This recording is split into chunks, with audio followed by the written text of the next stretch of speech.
honestly feel like this isn't even real right now.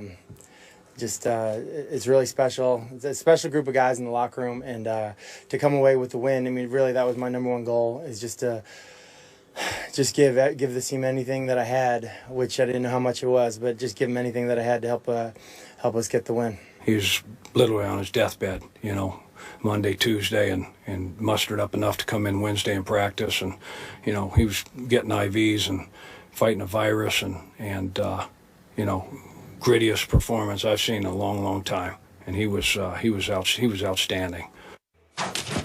Love it. The Hasselbacks are good people. Last night, a very sick Matthew Hasselback led the Colts to their third straight win, defeating the division rival Texans by 7 on the road in Houston. Stephen A., did you give up on your Super Bowl pick a little too early on those Colts?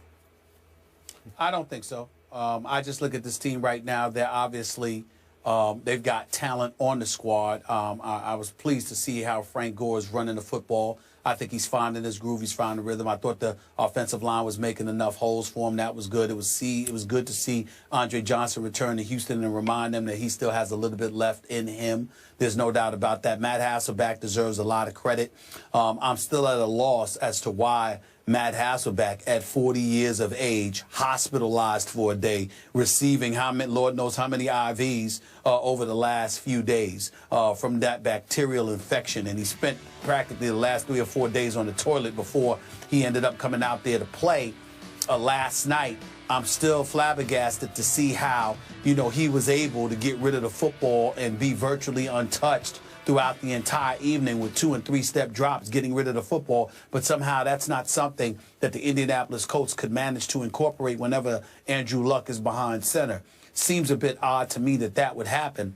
But I would tell you that the loss to me, even though I give the Indianapolis Colts, and particularly Matt Hasselbeck, a whole bunch of credit, because he really did do a good job. And I know his brother Tim, who works for this network, is incredibly proud of him as well. He should be. But I also look at the Houston Texans, and I just find myself thinking that they're a mess. I think, Skip, that if I joke around and call the Dallas Cowboys an accident waiting to happen, I think on a serious level, that is exactly how you can describe the Houston Texans.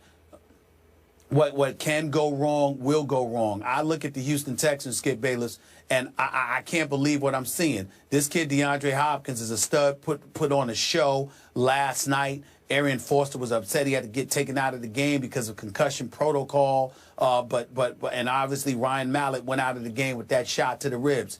But Brian Hoyer comes in, passes for over 300 yards, 312 to be exact.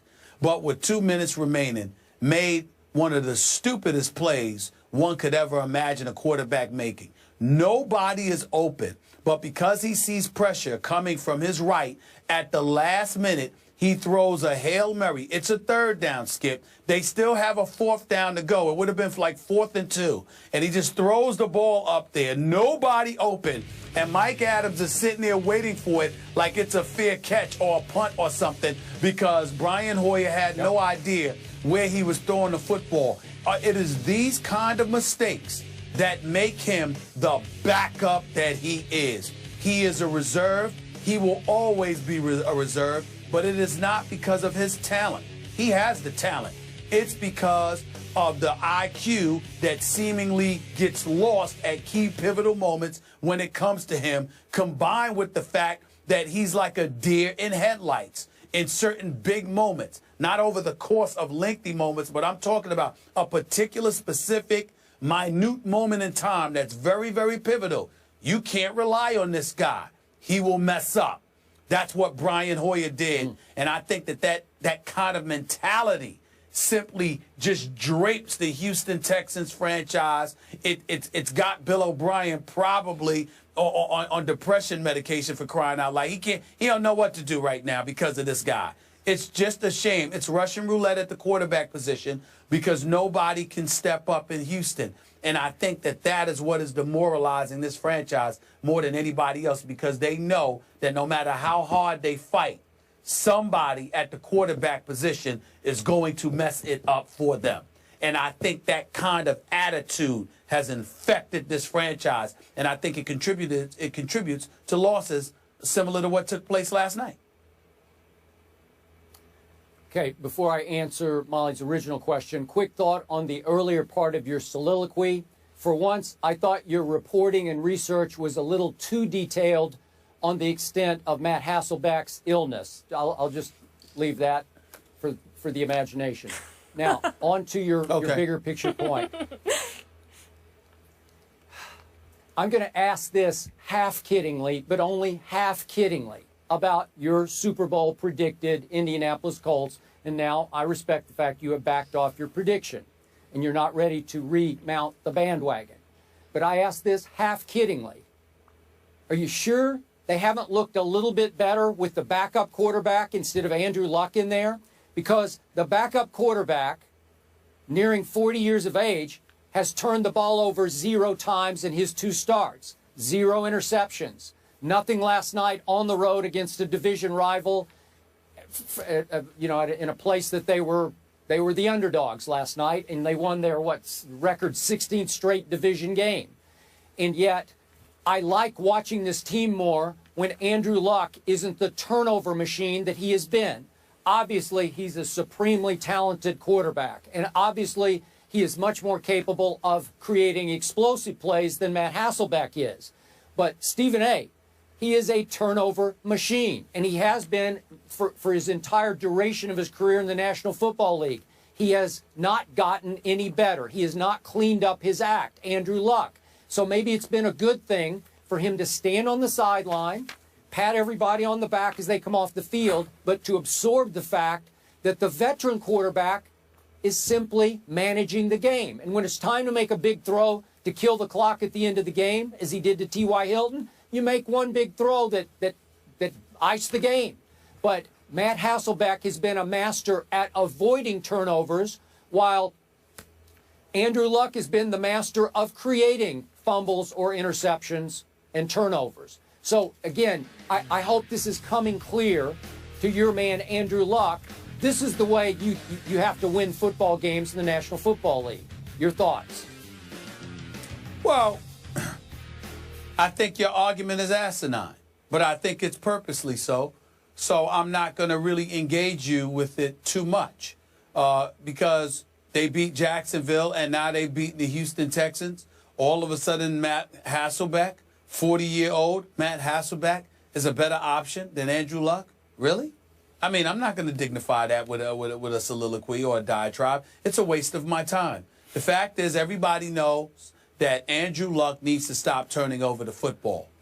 This isn't 3 years, over the last 3 years, where he was sacked 100 times, getting popped an additional 71 times, even after he got rid of the ball, putting himself on, or being under constant duress. The offensive line is a little bit better this year. The running game is a little bit better. You've got additional weapons at the wideout spot. So all Andrew Luck has to do is refrain from turning over the football, and things will be fine. He's got to get away from trying to do too much. That's about it. But he's still Andrew Luck.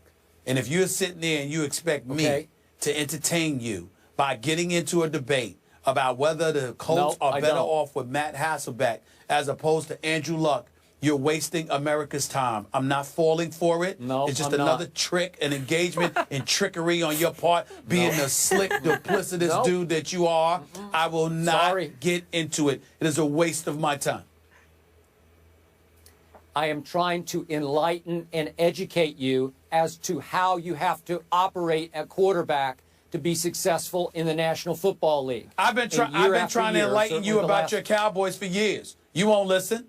You won't listen. So who are you to enlighten me about Andrew Luck? Andrew Luck played in the wild card game. He played in the divisional playoff game. The next year he played in the AFC championship game, whereas the Dallas Cowboys haven't even been back to a conference championship game in 20 years. You haven't listened to me when I tried to enlighten you. Why should I listen to you try to enlighten me? Because you are losing this battle.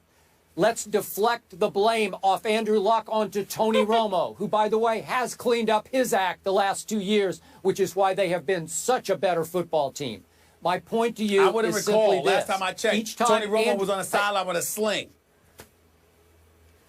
Oh, thanks. That's a cheap shot, but I'll accept it. You deserve it. It's the truth. Look, it just happens to be the truth. Here's the point about... Okay, Andrew Luck has skated through this division year after year. This is the cakewalk division of the NFL. They just went and stole a game at Houston against a team that after Hard Knocks, a lot of people thought was going to be on the rise. Maybe they've arrived this year. Baloney they have.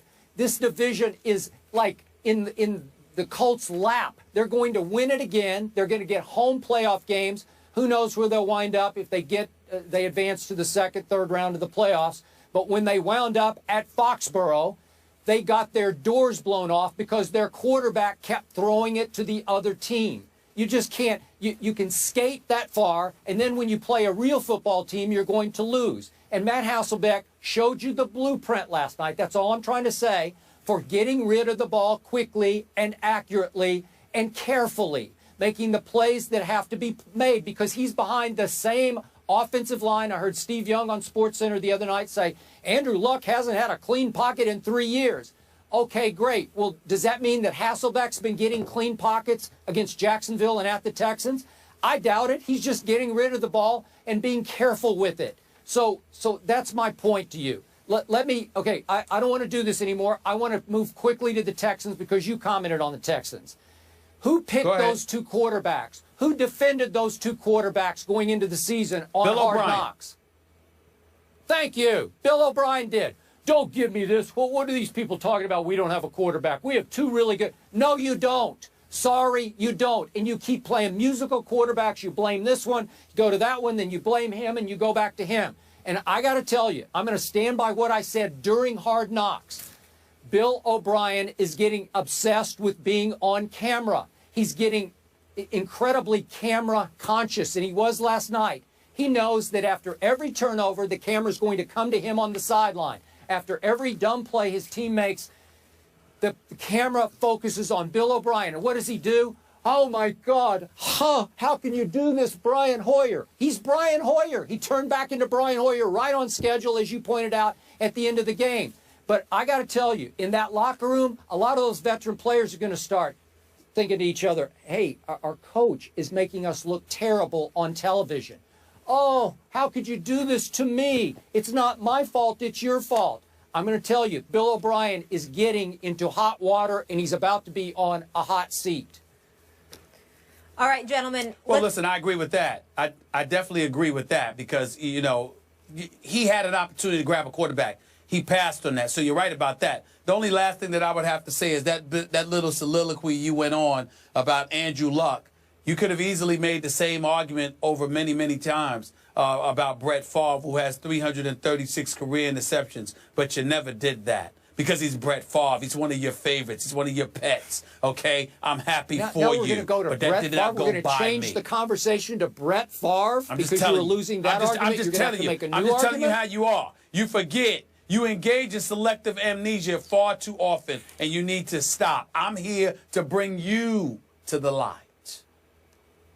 Okay, last quick question. Are you telling me that Andrew Luck is better than Brett Favre? No, but I am telling you that Andrew Luck, in my opinion, has the potential to be better than Brett Favre before his career is over. Okay, I haven't seen it yet, and I keep telling you, show me, don't tell me. Thank you. All right, well, if he plays